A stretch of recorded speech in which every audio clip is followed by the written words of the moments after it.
আমাদের ধারাবাহিক আলোচনা ফিকহুন নিকাহ বা বিবাহের মাসাইল আলোচনা চলছে। আজকে পর্ব নম্বর 8। বিষয়বস্তু হচ্ছে বিবাহের ক্ষেত্রে কিছু বাতিল শর্ত, মানে বিবাহের ক্ষেত্রে কিছু এমন শর্ত আরোপ করা বা লাগানো যা জায়েজ নয়, বাতিল। সেসব শর্ত লাগালে সে বিয়ে হবে না বা শর্ত বাতিল হবে। শর্তকে বাতিল করলে তখন বিয়েগুলি হবে। 3 রকমের বিবাহের কথা এখানে লেখক উল্লেখ করেছেন। আমরা এই সংক্ষিপ্ত আলোচনায় সেই 3 রকমের বাতিল বা ফাসেদ বিয়ে, বাতিল শর্তের কারণে, ফাসেদ শর্তের কারণে সে বিবাহগুলি নষ্ট হয়ে যায় বা হয় না বিয়ে, অথচ সমাজে প্রচলিত রয়েছে বা ছিল। লেখক বলছেন আর শুরুতুল ফাসেদা ফিন নিকাহ, বিয়ের ক্ষেত্রে ফাসেদ বা যেসব ভুল শর্ত, বাতিল শর্ত, যদিও ফুকাহায়ে কেরামদের সূক্ষ্ম ভাষায় ফাসিদ আর বাতিলে কিছুটা তাদের পারিভাষিক পার্থক্য করা হয়েছে। বলছেন আর শুরুতুল ফাসিদা ফি নিকাহি নাওয়াত, বলছেন যেসব বাতিল শর্ত বিবাহর ক্ষেত্রে, সেগুলি 2 ভাগে বিভক্ত।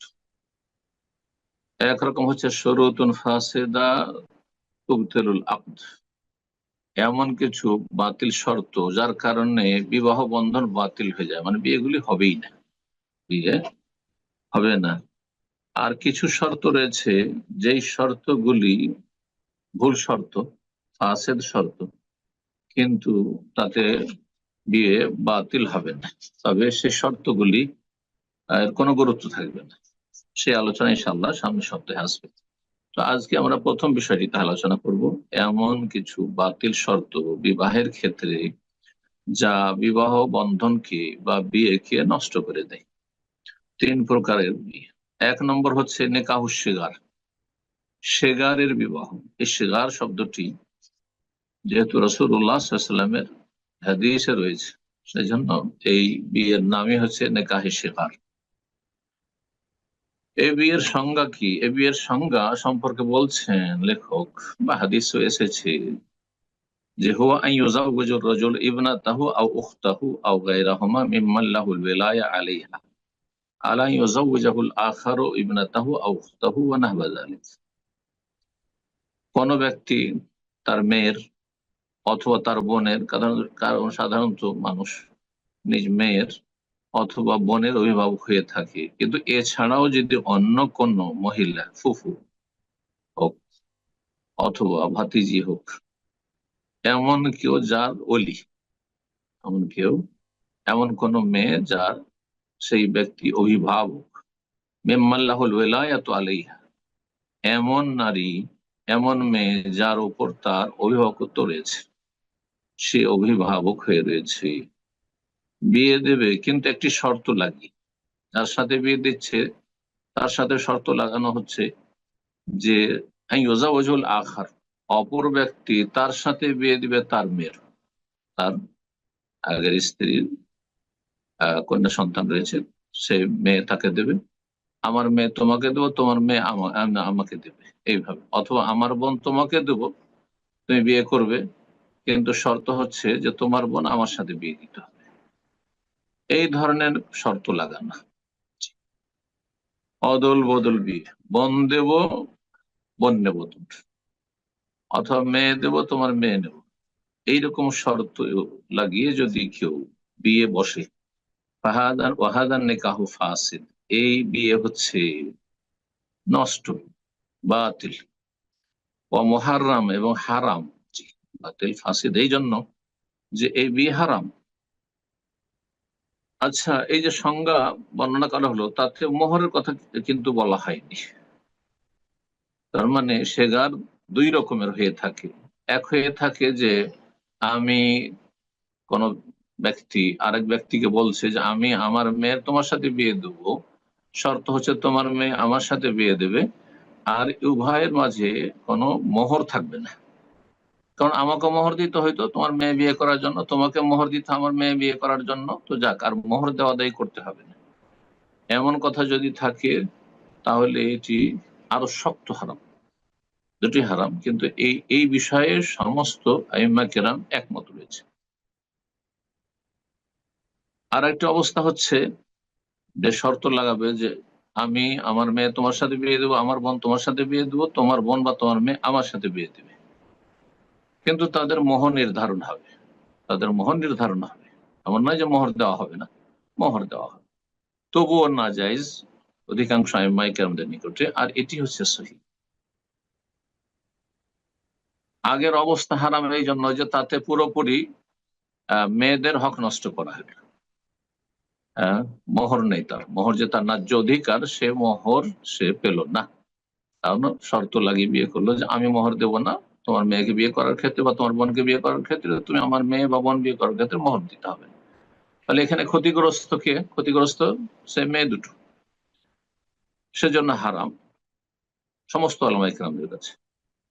কিন্তু দ্বিতীয় অবস্থা হচ্ছে হ্যাঁ, মোহর ধার্য করা হলো, তারপরেও জায়েজ নয়, হারাম। কেন? যদিও মোহর ধার্য করা হয়, তারপরও সেই ক্ষেত্রে নিজের সুবিধাকে লক্ষ্য রাখা হবে, যে আমাকে মোহর দিতে হচ্ছে, তোমাকে মোহর দিতে হচ্ছে, তো এত টাকা মোহর আদান প্রদান না করে একটু কম করে ধরি।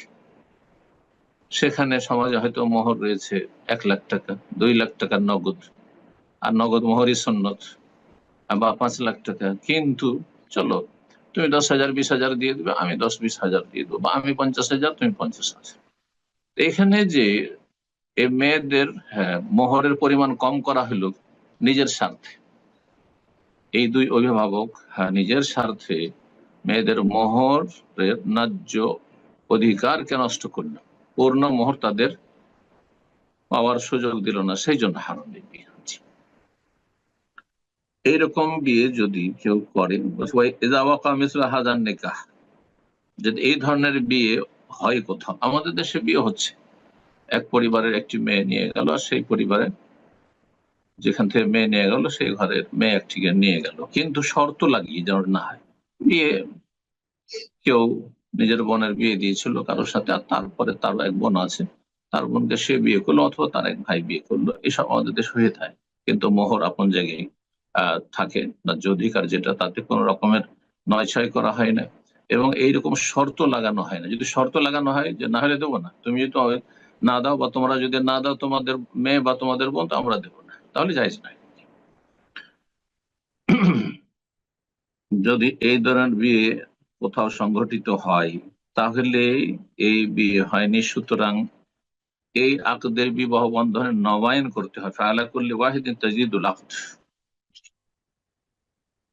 প্রত্যেকেই বিয়ে নবায়ন করবে, আর এসব শর্তগুলি বাতিল বলে ঘোষিত হবে, এই শর্তের কোনো মূল্য থাকবে না। আর নতুন করে মোহর ধার্য করা হবে, নতুন বিবাহ বন্ধন হবে।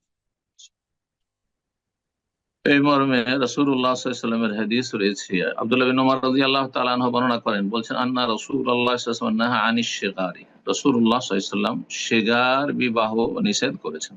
মুত্তাফাক, বুখারী মুসলিমের হাদিস। দ্বিতীয় প্রকারের বিয়ে হচ্ছে নেকাহুল মুহাল্লিল, হালালার বিয়ে বা হিল্লার বিয়ে। বাংলাদেশে বেদাতি সমাজ এটি হিল্লার বিয়ে, আসলে হিলা শব্দটি, হিলা মানে বাহানা, হারামকে হালাল করার একটি বাহানা, যে বাহানার উপর লানত হয়েছে, অভিশাপ হয়েছে, যেই বাহানায় বিয়ে করলে বিয়ে হয় না, বাতিল বিয়ে। তো এই হিল্লার বিয়ে এই জন্য বলা হয়, হিলা শব্দটিকে হিল্লা করে দেওয়া হয়েছে বাংলায়, আমাদের ভাষায় মানুষরা হিল্লা বলে। আর আরেকটি ভাষা হচ্ছে যা উর্দু ভাষীরা বা অন্যান্য ভাষাভাষীরা ব্যবহার করে, আর আরবিতেও সেই শব্দটি রয়েছে, কারণ আরবিতে তাহলিল, হালাল করার উদ্দেশ্যে বিয়ে করা। হালাল আর বিয়ে মানে এমন বিয়ে যা দিয়ে কোন মহিলাকে কোন একজন পুরুষের জন্য হালাল করার উদ্দেশ্য থাকে, আর তার আগে স্বামী 3 তালাক দিয়েছে, আর তারপরে তার জন্য তার বিয়ে করা যাচ্ছে না, কিন্তু তাকে সে পেতে চায়, এখন কি করবে? অন্য জায়গায় যদি বিয়ে বসে যায় তো চলে গেল, হাতছাড়া হয়ে গেল, তখন কারোর সাথে একটা কন্ট্যাক্ট করলো, চুক্তি করলো। আর এইসব বেদাতি খবিস মোল্লারা করে থাকে, আউযু বিল্লাহি মিনাশ শাইতানির রাজিম। বরং যারা এই ফতোয়া দিয়ে থাকে তারাই এই এই মালাউন হয়ে থাকে, অভিশপ্ত হয়ে থাকে এই হালালার বিয়ে করে। জি। এর মাধ্যমে কারো স্ত্রী তার জন্য তালাক প্রাপ্তা, তার জন্য হালাল হয় না। জি। এর ওপর লানত রয়েছে উভয়ের ওপর। হ্যাঁ, যেই ব্যক্তি এই কাজ করবে, এই নোংরামি করবে, জেনা ব্যভিচার করবে, এটি জেনা ব্যভিচার। জি। এটি সমাজে নোংরামি, নিকৃষ্টতা, অশ্লীলতা, ধর্মের নাম অশ্লীলতা। তো তার উপর লানত রয়েছে যে ব্যক্তি বিয়ে করবে এই হিল্লার বিয়ে। আর যার জন্য, যার উদ্দেশ্য করবে যে আমি ছেড়ে দিলে, তালাক দিয়ে দিলে সে বিয়ে করতে পারবে, তার আগের স্ত্রী ছিল তালাক প্রাপ্ত, তার উপর লানত রয়েছে। আসছে হাদিস। বলছেন লেখক, নেকাহুল মুহাল্লিল, হ্যাঁ, হালালা কারীর বিয়ে, ওহুয়া তা হচ্ছে আইয়াতাজাওয়াজারুল মুতাল্লাকা সালাসান, তিন তালাক প্রাপ্তা কোন মহিলাকে কোন পুরুষ বিয়ে করে এই উদ্দেশ্যে, বেশার্তে, এই শর্তের সাথে, আন্নাহুমাতা হাল্লাল্লাহা, যখন তাকে হালাল করে দিবে, আহ, একবার তার সাথে সহবাস করে অথবা এক রাত রেখে বিয়ে করে, প্রথম স্বামীর জন্য যে ছিল তালাক দাতা, তার জন্য হালাল করে দিবে, তখন তালাক দিয়ে দিবে তাকে। আর তারপরে সে বিয়ে করবে।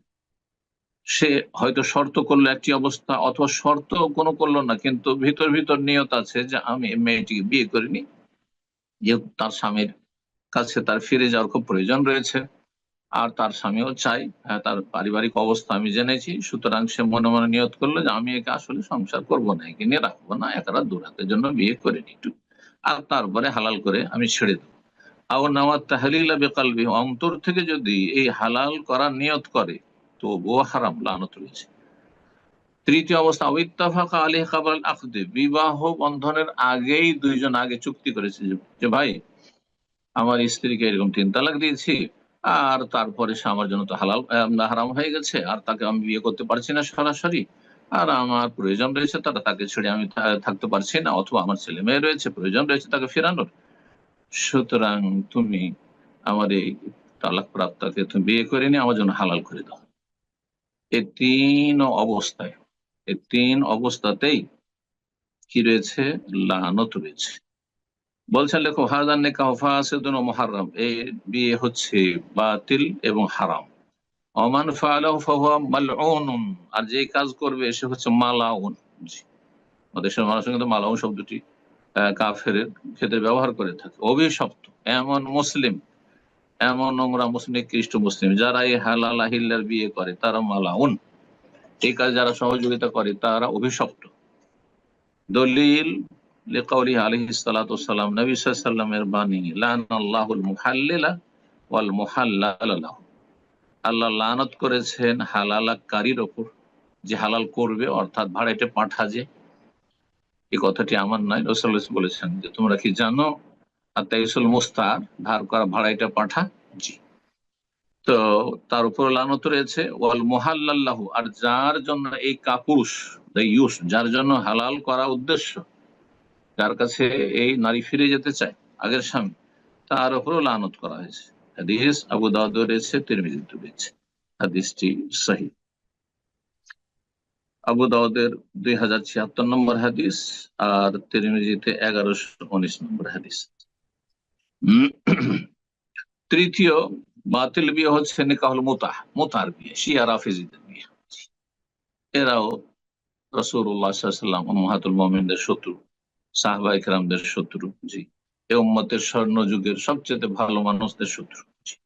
চিন্তা করুন, আপনার পরিবার কেউ যদি শত্রু হয়, আপনার ঘনিষ্ঠ সাথী সঙ্গীদের যদি শত্রু হয়, তো তাদেরকে আপনি কি করে কাছিয়ে নিতে পারেন? আপনি রাসূলুল্লাহ ভালোবাসেন, রাসূলুল্লাহ সাল্লাল্লাহু আলাইহি ওয়াসাল্লামকে ভালোবাসলে কি করে রাসূলুল্লাহ সাল্লাল্লাহু আলাইহি ওয়াসাল্লামের পরিবার, তার ঘনিষ্ঠ সাথী সঙ্গীদের শত্রুদের সাথে আপনাদের মিত্রতা, এবং তারা আপনাদের আদর্শ হইতে পারে? এই শ্রেণী এই শ্রেণীর লোক বা এই শ্রেণীর দল আমাদের সমাজে রয়েছে, তাদের থেকে সতর্ক সাবধান।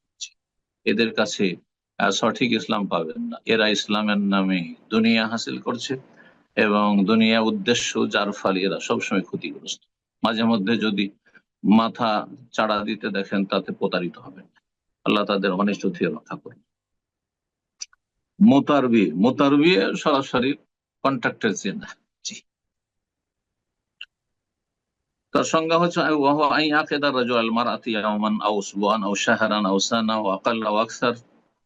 বলছেন কোন পুরুষ কোন নারীর সাথে সরাসরি চুক্তি করলো যে একদিনের জন্য তোমাকে এত টাকা দেবো, এক সপ্তাহের জন্য তুমি এত টাকা নেবে, এক মাসের জন্য এত দেবো, অথবা এক বছরের জন্য, অথবা তার কিছু কম বেশি এতদিন আমার প্রয়োজন, তোমাকে এত টাকা দেওয়া হবে আর তুমি আমার সাথে থাকবে। হ্যাঁ, ওয়াদ ফাউলাহ মাহারান, মাহারান মানে তার বিনিময় দিবে। এটা আসলে শার এ মোহাম্মদ ফেজান তাহাতের মুদ্দা ফারাকাহা, সময় শেষ হলেই সব শেষ, সময় শেষ সব শেষ। এ এক ধরনের বেশ্যাবৃত্তি, যেমন বেশ্যাখানায় ঘন্টা প্রতি ঘন্টা করে, হ্যাঁ, নোংরারা, ঠিক ওই রকমই একই রকম। ফাদা নিকাহ ফাসিদুন, এই বিয়ে হচ্ছে বাতিল, লা ইয়াজুজ, জায়েজ নয়, হারাম। কেন?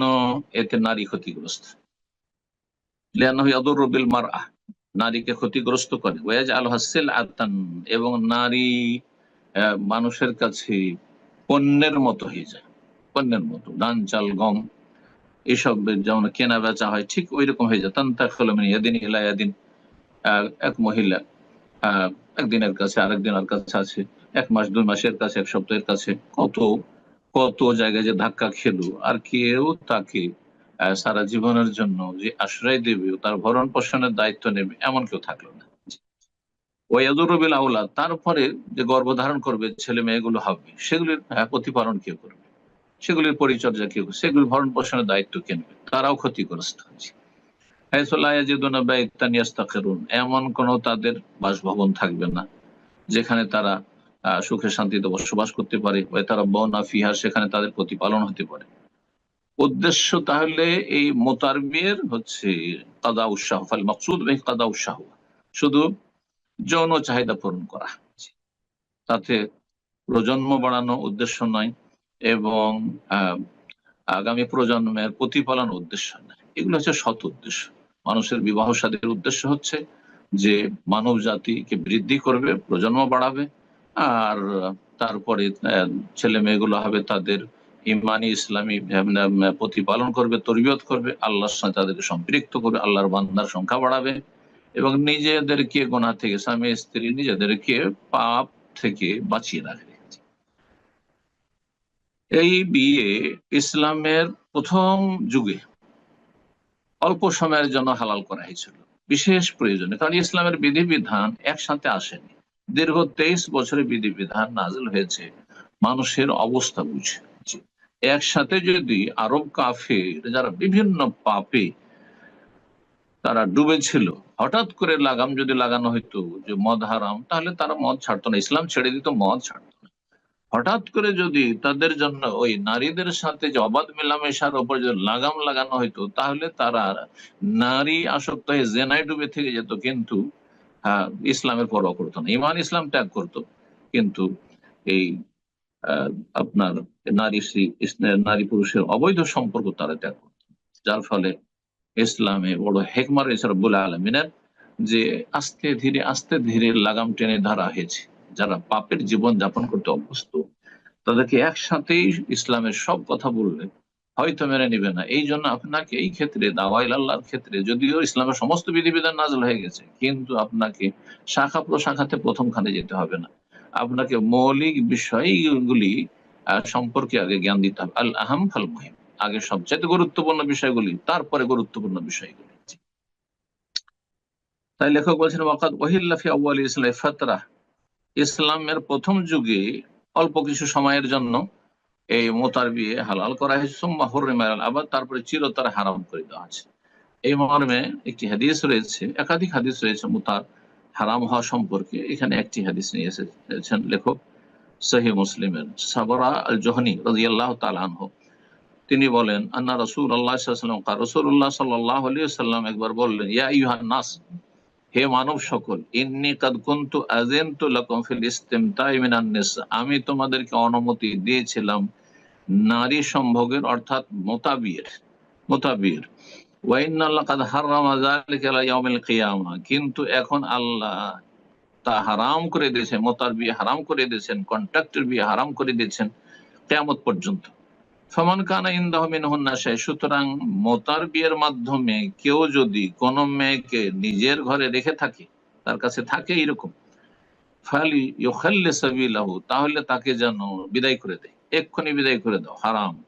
ওয়ালা তাখুযু মিম্মা আতাইতুমুহুন্না শাইয়ান, আর তাদেরকে যে তাদের বিনিময় দিয়ে ফেলেছো, আর হয়তো সময় পেলে না, সময় চুক্তি ছিল 6 মাস, 1 মাস, আর একদিন 2 দিন হয়েছে, সময় পুরা হয়নি, তাহলে টাকা ফিরিয়ে নেবে না, ফিরিয়ে নেবে না। ওয়ালা তাখুযু মিম্মা আতাইতুমুহুন্না, যা কিছু দিয়ে দিয়েছো ফিরিয়ে নিতে পারবে না। এ হচ্ছে নারীদের সম্মান আল্লাহ রাব্বুল আলামিন যা দিয়েছেন রাসূলুল্লাহ সাল্লাল্লাহু আলাইহি ওয়াসাল্লাম রাহমাতুল আলামিনের মাধ্যমে। সহিহ মুসলিমের হাদিস 1406। একটি মসলা দিয়ে শেষ করছি আজকে, তা হচ্ছে কেউ যদি 4 জন স্ত্রীকে বিয়ে করে রাখে একসাথে, আর তারপর 4টা স্ত্রী আছে, আর তারপরে পঞ্চম বিয়ে করে, ইসলামে 4-এর অতিরিক্ত জায়েজ নয়, মাকাদ আলা খামেসা, পঞ্চম বিয়ে করে, তাহলে এই বিয়েটি হচ্ছে বাতিল বিয়ে, ফাসেদ বিয়ে, এই বিয়ে হবে না। অনেক বাতিল, এই বিয়ে বাতিল, আর এই বিবাহ বন্ধন হচ্ছে ফাসেদ। সুতরাং এই বিয়ে শেষ করিয়া যাব, এ না হোক, এই সম্পর্ক ছিন্ন করতে হবে, এর কোনো সুযোগ নেই। এখানে আজকের আলোচনা শেষ করলাম। রব্বুল আলামিন যেন আমাদের উপকারী জ্ঞান দান করেন, আর ভালো আমলের তৌফিক দান করেন, হালাল হারাম এর পার্থক্য করে জীবনযাপনে তৌফিক দান করেন। আল্লাহ আমাদের ভালোতে বরকত দান করেন, মন্দ থেকে আল্লাহ আমাদের পুরোপুরি বেঁচে থাকার তৌফিক দান করেন। সুবহান রাব্বিকা রাব্বিল ইজ্জাতি আম্মা ইয়াসিফুন ওয়া সালামুন আলাল মুরসালিন ওয়ালহামদুলিল্লাহি রাব্বিল আলামিন।